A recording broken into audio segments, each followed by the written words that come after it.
Happy to introduce now Senator Padilla, Chairman of the Immigration Subcommittee.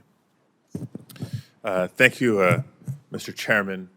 Thank you, Ranking Member Grassley, and Mr. Chairman, also for the opportunity to co-chair this hearing focused on not just protecting unaccompanied children, but also taking up the mantle in the fight against child labor exploitation.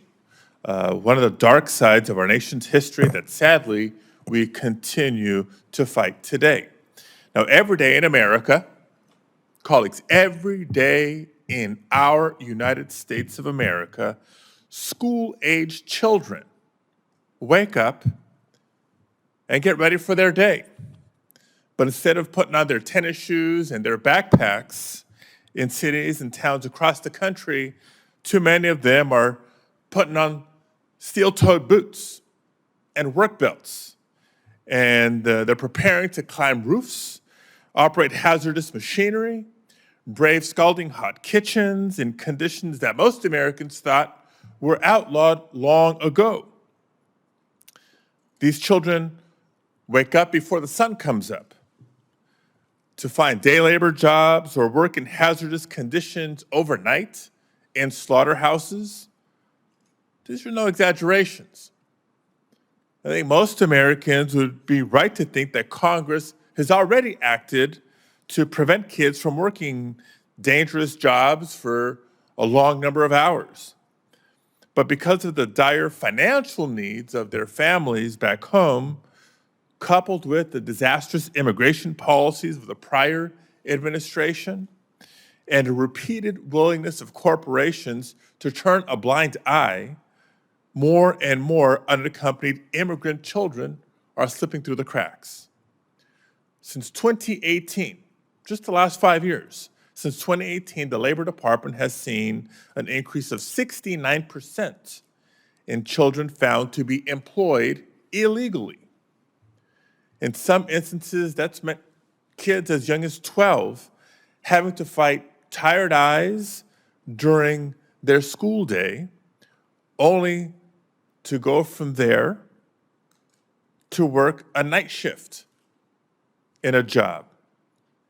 For others, it's meant missing school entirely, whether it's to put in more hours, to send more money back home to their families, or just to pay their expenses and survive here in America. As we will hear today from our witnesses, there are a few contributing factors that enable this fundamental moral failure to play out. While there have been some failures along the way to properly vet sponsors, most, if not all, children placed with sponsors could benefit from post-release services, especially for vulnerable minors after they are released. But we can't ignore the root of this problem. The reality is that this problem is another direct result of our broken immigration system. During the Trump administration, our immigration system became so restrictive that families could not come to our border to apply for asylum together. This forced parents to send their kids alone so at least they could escape to find safety. And because of that policy, the kids who made it here are being put in heartbreaking positions that they likely wouldn't be in had their parents been able to lawfully seek asylum with them, as our laws allow. And so, yes, there is a larger context to consider here. Too often, I hear my Republican colleagues complain about border security, but refuse to take up or vote for meaningful reforms to our immigration laws that enjoy bipartisan support. And somehow they're shocked when they learn of migrant children working long hours overnight in hazardous conditions, or they lament the labor shortage without working to tap into the enormous pool of labor available to us that's historically been available to us through existing visa programs and other areas of our immigration system. Now, privately, I hear a lot of support for modernizing our immigration laws and how it would be great for business. It'd be great for their local economy, their state's economy, our national economy. But they withhold their support for expanding legal pathways for migrants to come here and help boost our economy. So we have to acknowledge the totality of this problem if we are to work together to update our outdated immigration system. And Mr. Chair, count me in as well. But on top of that, as we've learned from multiple exposés over just the last several months, there is a pattern of willful ignorance that exists in America.